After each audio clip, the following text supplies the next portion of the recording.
Now, that being said, I want to talk to y'all a little bit about the market, all right? How many people was doing business in 2006, 2007? All right, before the crash, all right? 2006, 2007, things was rolling, all right? Everybody's making money, everybody's having a great time, you know, everything's looking up. And all of a sudden, bam, you know, we didn't hit like a traditional market cycle. We jumped off a cliff, right? And so when the market jumped off a cliff, the first thing I can remember is, shoot, half the people got out of business. I mean, probably more than half the people. I remember going to networking meetings and everybody and their mama had a real estate license or were doing loans. And almost everybody could qualify for it. Remember those days? If you had a credit score, you was in there. They wasn't checking no tax returns. They wasn't checking pay stubs. They wasn't checking credit report. You good, all right? Then things shifted up. When things shifted up, it actually created one of the biggest opportunities in our economic history, right? But a lot of us wasn't able to take advantage of that opportunity because we was over here struggling to hang on, all right? And so this topic of time in the real estate market is an important thing to understand now when the market is rolling like it is. Let's not understand this after the fact, you dig? Let's try to see what's going on right now, today, so that we can figure out how can we adjust our business.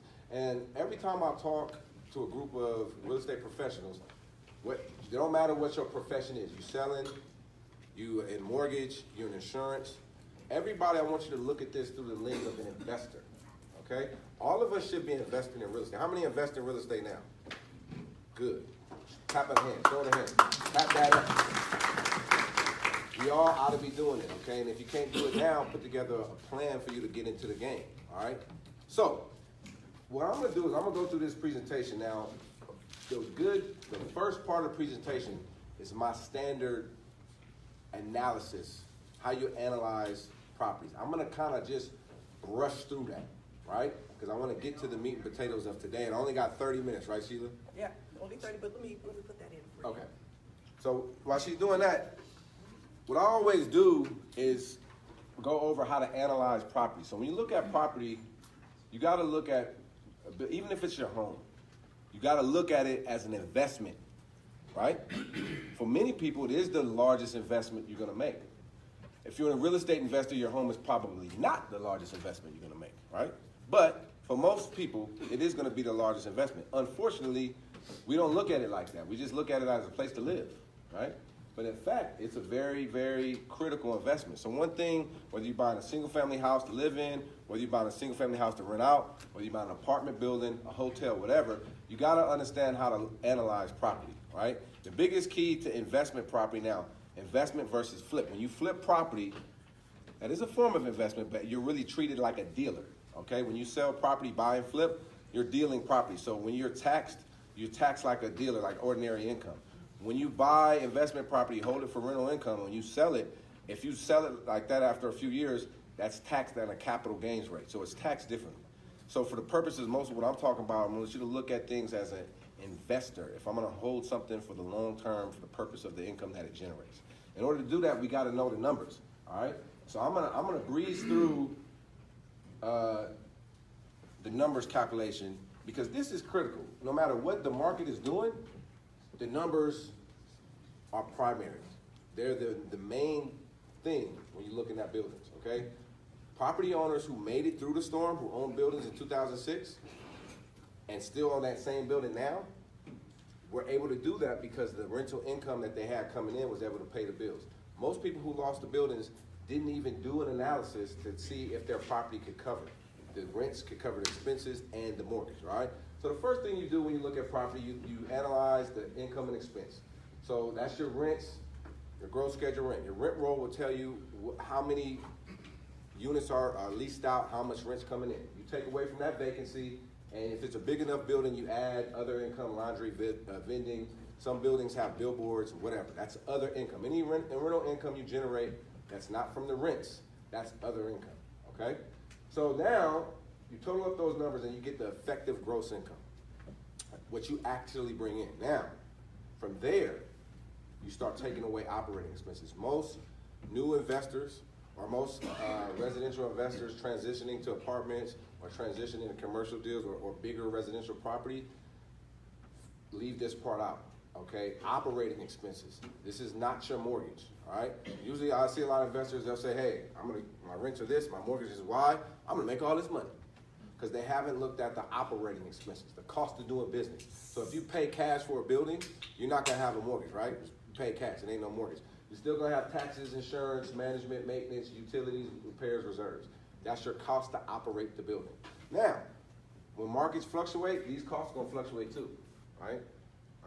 Taxes usually, that's not market driven. But let me tell you, insurance, maintenance, repairs, construction cost goes up, all these things are affected, all right? So that's why you gotta be real aware of the numbers going in, all right? So what you do, you total up your income, that gives you effective gross income, you total up your expenses, and then what you do is you take away all the expenses from your effective gross to get a very important number.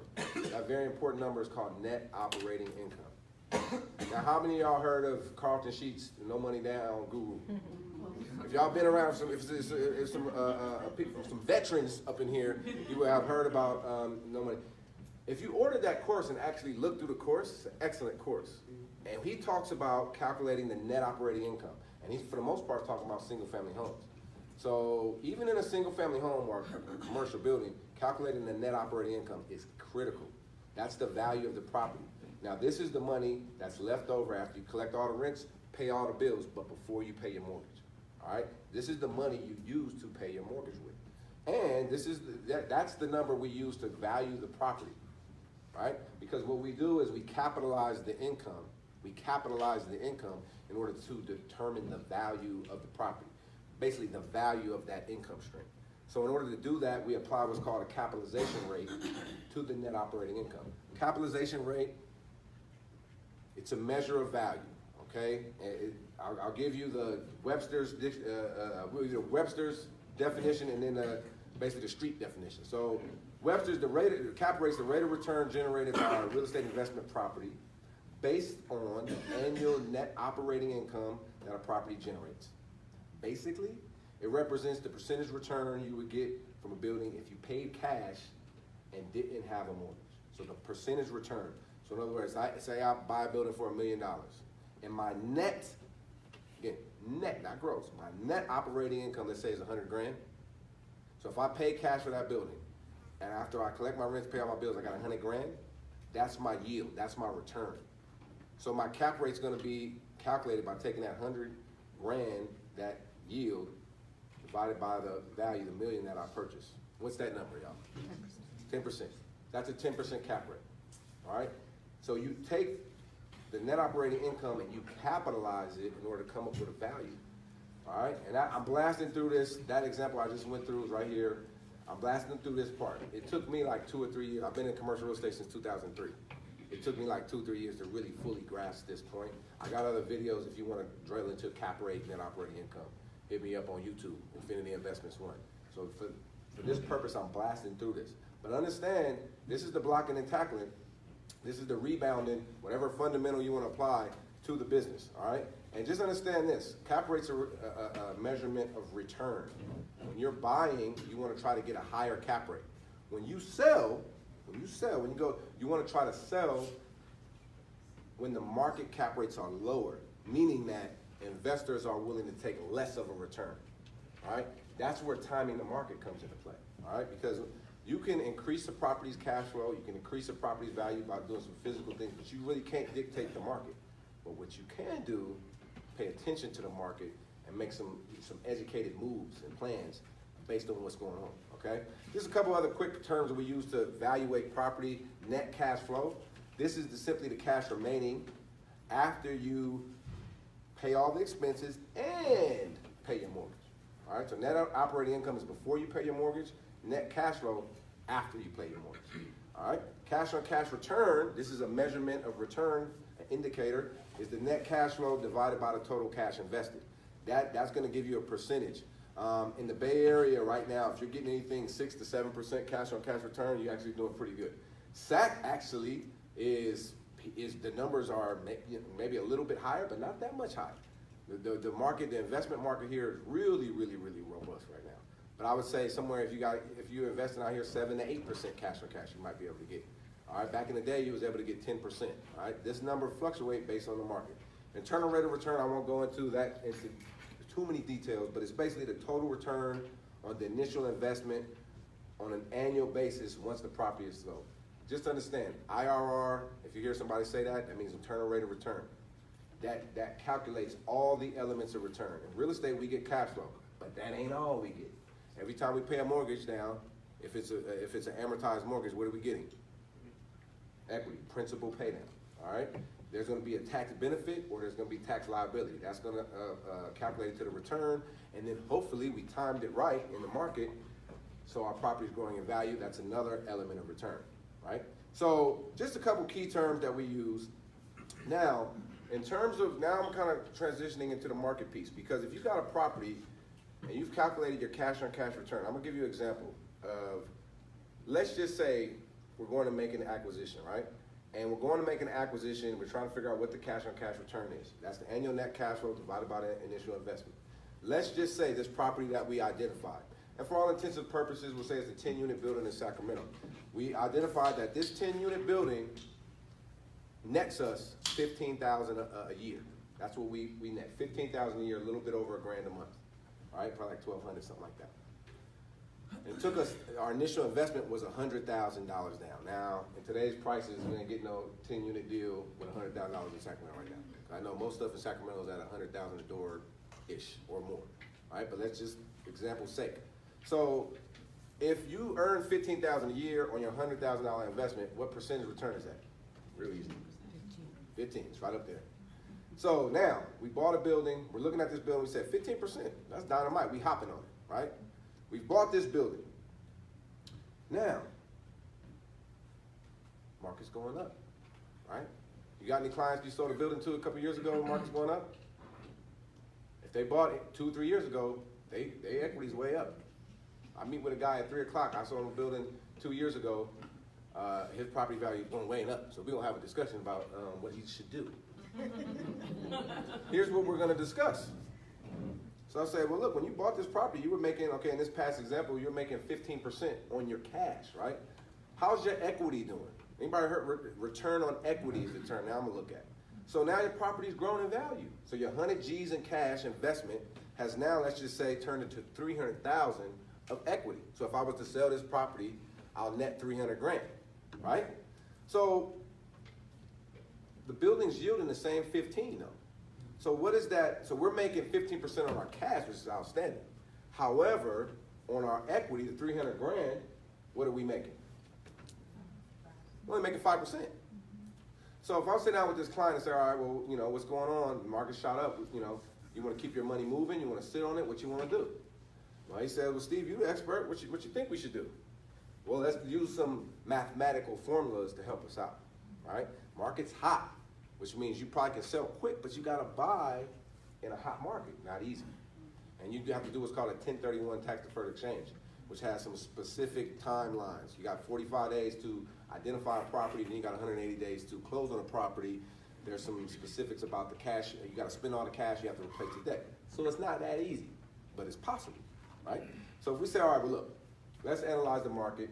We know that you're only making you're making 15% on your cash, but your cash tripled up. So your equity only making 5%. So what can we do with that 300 G's? Let's say we looked at the market, we've analyzed the market, we said, well, if we sold this property, right, take 300, do the sale and do a 1031 exchange, we can take our 300,000 and apply it to another property. And in our analysis, let's just say we said, well, if we did this, we think we can find a property that would generate a 10% cash on cash. A lot lower than when we bought previously. When we bought previously, our cash was yielding 15%, right? Our equity is only yielding 5%. So we sell, do a 1031 exchange, we find a new property.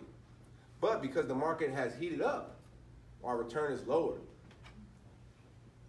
It's only 10%. Here's the thing though. It's 10% on a higher number. It's 10% on 300 grand, not 100,000, right? So even if I sell and do this exchange in an escalating market, I can still come out money ahead, because if I'm making only 10%, but I'm making it on 300,000. What's my net? So what do we effectively do? Double our cash flow. This is why understanding the real estate market is key. Now I'm gonna get into the meat. How much longer we got, Sheila? You got about another 15 minutes? Perfect. Okay, there's this book. All right, so as they said, I'm the president of NorCal CCIM, and we have a book club. We meet every second Tuesday, and before we go into the brunt of the meeting, as a book of the month. This was the book of the month a couple months ago. I've read this book now twice. I did a seminar. I do a seminar every month in Oakland. I did a seminar on this. I did a webinar on this, and I'm here today talking to y'all about this. Because this book impacted my life that much. Because the guy, Craig Hall, is the author, Timing the Real Estate Market. If you are a real estate agent, real estate broker, real estate investor, real estate anything, please get this book. I think I paid $12 on Amazon or whatever it was. Please get this book. The author, Craig Hall, began buying properties in the 60s. And he's seen about, I think what you're saying, he's seen about 4 or 5 different severe market cycles. All right? So this is, and my PowerPoint skills is not as polished as maybe my speaking skills is. So just bear with me on this. Here is a diagram of the real estate market cycle. All I did just took it straight out the book. And you can find this diagram in the book. Okay? Let me just come up here a little bit.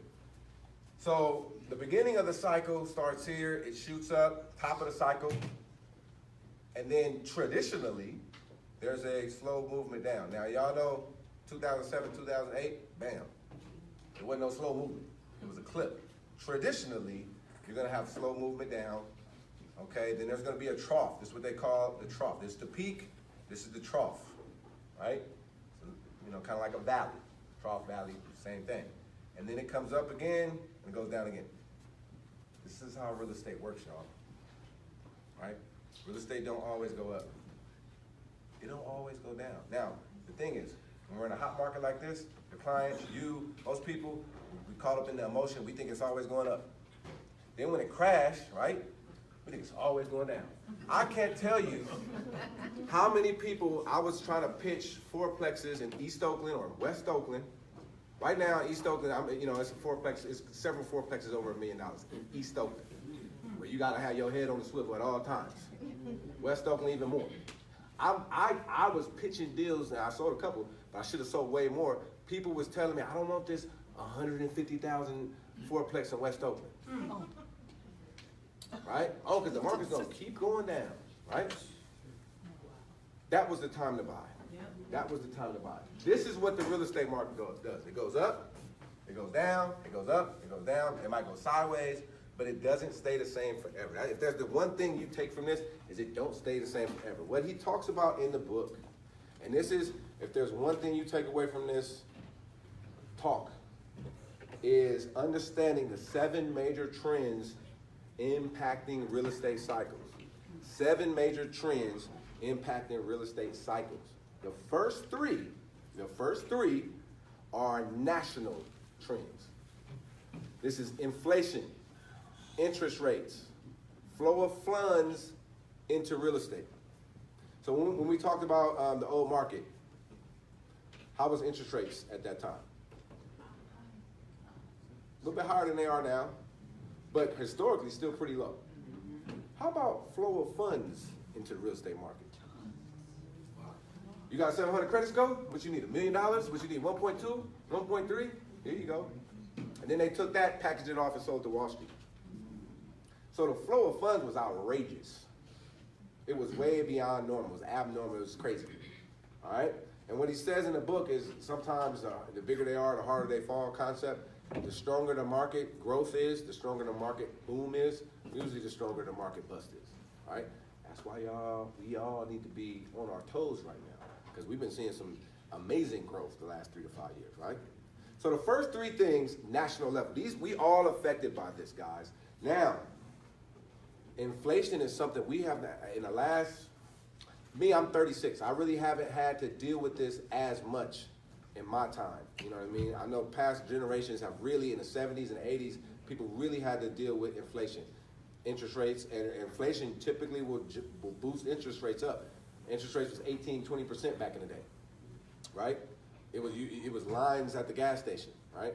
I remember when I started driving, gas was like $1.50, you know what I mean? And it got up to the point where it was $4-something, and it dropped back down, and we really haven't had to deal with inflation yet.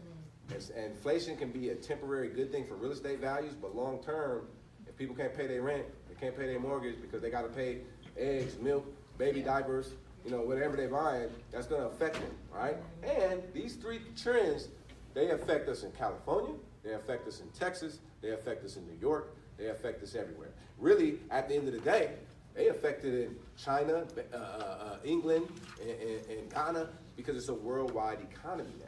But typically, I mean, just specifically, those three trends are national. So we have to follow these three trends. I just was telling Tanisha, I appreciate she sends out an email with market updates. And I pay attention to those emails and see them because, you know, just seeing what's going on in the market. We got to be aware of interest rates, inflation, and flow of funds into real estate. All right? The four other trends, job growth, in-or-out migration, path of progress, and new construction, these are local trends. All right, this is specific to your city, county, area, neighborhood, right? And I say neighborhood is like, for instance, in Oakland, I might be in Deep East Oakland, somewhere versus, let's say, West Oakland by the port. The economic activity in West Oakland is way different than it is in East, same city, but the economic activity may be different. So it's citywide, but it's neighborhood-wise. You know, and y'all all know this, especially in residential. You know, you work in your farm. You know how it is, neighborhood to neighborhood, right? So we gotta figure out where job growth is at. Right now, job growth numbers been like at all-time highs, and you know, recent highs, and you know, California, the Bay Area, Sacramento. Everybody's got jobs. Everything's rolling, right? At least so to speak. At least that's what's happening now. Then there's something called in or out migration. In the Bay Area, we have a big. Both of these. And we have people moving in and we got people moving out. What's happening is people with higher incomes are moving in from all over the world. They're coming for tech jobs, they're coming for opportunity. And then we got people with lower to moderate income being pushed out because they can't afford it, right? Bay Area is a very unique place in that sense. It's almost like a bubble in its own. Not a bubble like it's too inflated, but it's in its own world kind of. Because it's very unique. You got three major cities in one area, they all got different things going on. So while you got all these folks from all over the world, when I meet people in Oakland, most people I meet from Oakland, in Oakland, are not from Oakland anymore. Unless I'm doing something, like I'm coaching football, I go out there, everybody from Oakland out there. But I'll go to the coffee shop, or I'll go meet somebody downtown, and everybody's from everywhere else, right? They're coming in. There's also people coming out. Now, if you go to, I remember I was doing deals in Ohio, a city like Dayton, Ohio, everybody was moving out. Now, it's not a knock on Dayton. It's just at that time, late 2000s, everybody was moving out of Dayton. There was no jobs. So they was getting up out of Dodge. And in the Rust Belt states, that's typically the Midwest, that's been the trend. However, that's actually shifting. Detroit, by the way, is a hot market if you ain't know. And then nobody want to touch Detroit 5 years ago. Had you bought something in a decent area of Detroit, especially downtown Detroit, you're winning right now. But the trend has been out migration from the Rust Belt states, in migration to the southeast and southwestern states, right? And in the Bay Area, in California, we have our own unique thing. The next thing is path of progress. Where development happening, right? Are they building a light rail somewhere? Are they building a school somewhere? Whatever. And then last, new construction. How much new construction is going on? A big part of Sacramento was the #1 housing market in the good times. It was also either #1 or close to #1 foreclosure market. Right, they built, right? Built too much, right? And when an area is overbuilt, that's when values start going down, and that's when there's some great buying opportunities if you are located in the right area. So these 7 trends is what we need to pay attention to. All right, I'm gonna blast through these other slides. I wanted to stick with this because we have to, as professionals, we have to be up on this stuff, y'all. All right? No, there is no crystal ball. The point to his book is there is no crystal ball of what's going to happen to the market. All right? So don't get caught up in that one economist says this, one economist says something else. The key is to look at trends and operate on fundamentals. Now, as he's saying, okay, there are some strategies. All right, the first strategy is buy when there's blood on the streets. That's the contrarian strategy. That's counter-cyclical. It's basically you buy when others are selling out of fear and desperation. And he quotes Warren Buffett here. He says, be fearful when people are greedy, and be greedy when people are fearful. And basically you buy before the real estate market begins to improve. This is people who are buying in 2009 and 2010. They're contrarian investors, all right? The next strategy is buy when prices are going up, the momentum strategy. All right, this is buy once there's clear that the real estate market is starting to recover from the low point of the cycle. And this lets the market upward momentum carry the price higher in combination with improvements you make to the property, right? The momentum strategy can be applied to any real estate class, single family homes, apartments, industrial, whatever. Now, what he says here, also must be prepared to sell quickly before the down cycle, all right? So this is like people who are buying in 2012 and on, right? Market kind of recovers, start rolling up, and then they start buying. So both strategies can work, and you can advise your clients kind of both ways, right? 5 minutes, thank you. And then, and I say this to you, now we're talking investments, okay? A lot of y'all are gonna be dealing with clients that are buying a home. It's a little bit different calculation. So you know how we did the income and expense calculation for the investment property? What you may wanna do with your client is do their income and expense situation personally to analyze buying or selling. We all wanna sell people properties. Sometimes it's not the right time for them to buy in their own personal situation. First, we look at their situation. If it is time to buy, now we gotta look at the market, right? You know what I mean? And then can make this one critical analysis. Buying versus renting. You know it's expensive to buy right now, but it's also expensive to rent right now, right?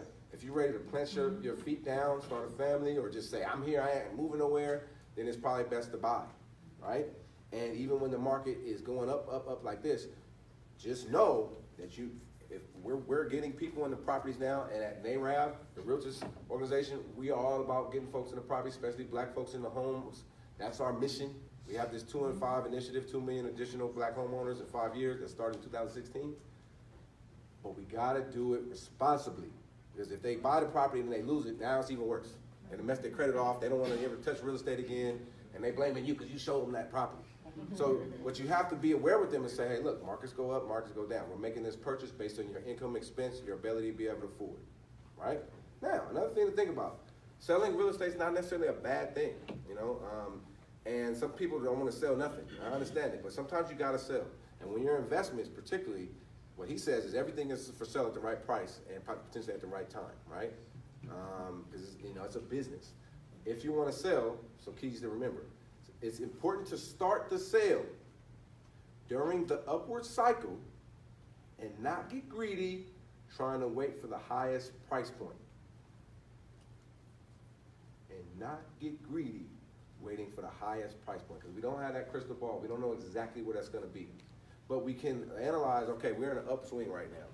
If you're thinking of selling, some people may need to relocate their house. They need to get a job transfer. Or let's say you have a building. Like we did the analysis. All right, it grew. Maybe I should sell and I can increase my cash flow. The key is don't try to wait to the highest possible point, because you don't know that. You will only know it's the highest possible point once it starts coming down. And that ain't the time to sell. Okay, what he says, don't get carried away with the success and forget the basics. You know why? Because when your $100,000 cash goes to $300,000 equity, all of a sudden you a genius. All of a sudden you know what you talk about, man. You ain't nobody tell me nothing. Don't believe your own press or what your spouse or mother, baby mama, wife, husband, you know, your partner's name, or CNN. Don't get caught up in the hype about how great and smart you are, about how great this market is. He says, humility is an investor's best friend. Humility is a homeowner's best friend. Don't forget the basics of the game. Trend investing, like he says here, trend investing does not work forever, right? We gotta time it. That's why you say time the market. And it's not a perfect science, but you got some trends and some indicators to look at.